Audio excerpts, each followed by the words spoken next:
How long? The hot hand goes up to a standard. Yeah, this thing right here, that will take about 45 minutes.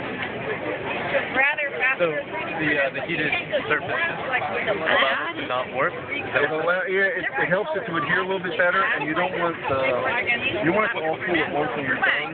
Ideally, you don't want part of it cooling before the rest of it cools, because then you'll overlook it. Wow. So in larger builds where the precision's the issue, sometimes we use the heat lamp, keep the whole thing at a certain temperature.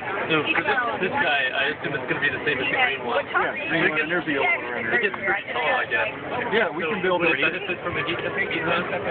Not so much, because on this one, precision's not an issue. It's not like you've got stuff for made in piece and you need to be so many thousands of inch part piece on there.